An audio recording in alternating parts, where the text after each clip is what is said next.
करमाळा तालुक्यातील सोगाव पूर्व ते उमरड या ठिकाणी रस्त्याचं काम जे आहे ते सुरू आहे।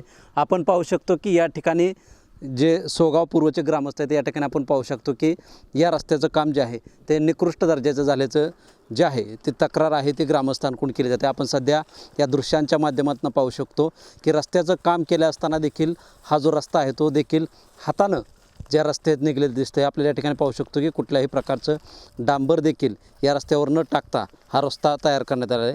या ग्रामस्थांच्या वतीनं हा जो रस्ता आहे तो निकृष्ट असल्याचा आरोप केला जातोय आणि याची जी तक्रार आहे ते देखील ग्रामस्थांनी केलेली आहे। ते ग्रामस्थ जे आहेत ते आपल्याबरोबर आहेत, त्यांच्याकडून नेमकं जाणून घेऊया। काय सांगाल, काय म्हणणं आहे नेमकं या रस्त्याबाबत? आता ह्याच रस्त्याचं त्या कॉन्ट्रॅक्टदाराला 2-3 वेळा कल्पना दिली की बाबा तू काम तू निकृष्ट दर्जाचं करतोय। त्याला परवा दिवशी आम्ही गाववाल्यांनी सगळ्यांना बोलवून घेऊन सांगितलं होतं। त्याला सांगून बी तोपर्यंत तोपर्यंत होय म्हणतो, जेवढं काम करायचं तेवढं निकृष्ट दर्जाचं केलं आहे।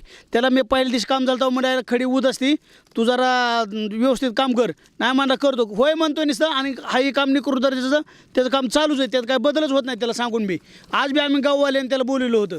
गाववाल्यांनी बोलून सुद्धा आज त्यांनी जेवढं करायचं तेवढंच केलं। ती मला नाही करतो, मी काम चांगलं करतो, असं करतो तसं करतो, पण ती काय काम करत नाही, त्यांच्या कामात नाही निकृष्ट। आमच्या आज लोडची वाहनं जाणार तिथं आणि आजच ह्या परिस्थिती अशी म्हणल्यानंतर आम्ही वाहनं न्यायची कशी आणि काय कसं? एवढं सगळं आज बॅकवॉटरचं गाव आहे, सगळं उजनी जायला सगळं गाव आहे आणि आज हे निकृष्ट दर्जाचं काम झालं तर नंतर त्याचं काय होणार? सगळं आज एवढी लोडचे ट्रॅक्टर जाणार, वाहनं जाणार, ऊस जाणार, आमचं सगळं करणार।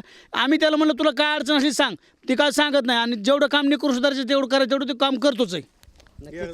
काही ग्रामस्थ देखील आपल्याबरोबर आहेत, त्यांच्याकडून तक्रार देखील करण्यात आली आहे। काय सांगाल, कशा पद्धतीने तक्रार केली, काय मागणी असणार आहे? मी काम सुरू ज्यावेळेस झालं होतं तेव्हा काम चालू होत असताना ह्यांचे निकृष्ट दर्जाचं काम बघितल्यानंतर ते जे काय मुरुम वापरला जात होता खडीकरणावर, तो मुरुमात पूर्णपणे माती होती। त्याचं फोटो काढून मी रीतसर तक्रार केली, करमाळ्याला केली, अकलूजला, मंत्रालयात, सार्वजनिक बांधकाम मंत्र्याकडे पण केली, पण त्याची कुठल्याही प्रकारची दखल घेण्यात आलेली नाही।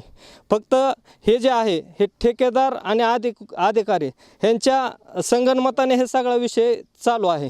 त्याच्यामुळं अधिकारी कुठलाही कसल्याच प्रकारची दखल घेत नाही, फक्त तक्रार दिल्यानंतर उडवाउडवीची उत्तरं देऊन त्या ठेकेदाराला पाठीशी घालण्यात येत आहे। मागणी काय असणार आहे प्रामुख्याने? आमची मागणी एकच आहे, रस्ता ही जे काही शासनाचा निधी आहे त्या निधीचा योग्य वापर करून पूर्ण निधी ह्याला खर्च करून एस्टिमेटनुसार चांगल्या प्रतीचा उत्कृष्ट रस्ता करण्यात यावा, एवढीच आमची मागणी आहे। आपल्या तक्रारीची दखल न घेतल्यानंतर पुढचा इशारा काय असणार आहे तुमचा? पुढचा इशारा आता आम्ही अर्ज देऊन पुढे धरणे आंदोलनाच्या तयारीत आहेत। नक्कीच आपण पाहतो की या ठिकाणी हा निकृष्ट दर्जाचा रस्ता आहे, त्याबाबत तक्रार करून देखील कुठल्याही संबंधित खात्यानं याबाबत याकडे लक्ष दिलं नाही। तरी हा जो यांची जे आहे तो रस्ता चांगल्या पद्धतीची मागणी जी आहे ती व्हावी अशी मागणी ग्रामस्थांच्या माध्यमातून केली जाते।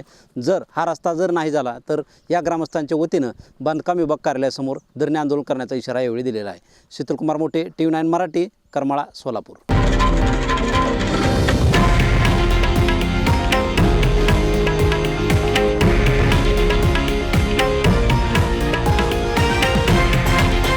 हे आहे देशातील नंबर 1 न्यूज नेटवर्क आणि आपण पाहत आहात TV9 मराठी, एकमेव।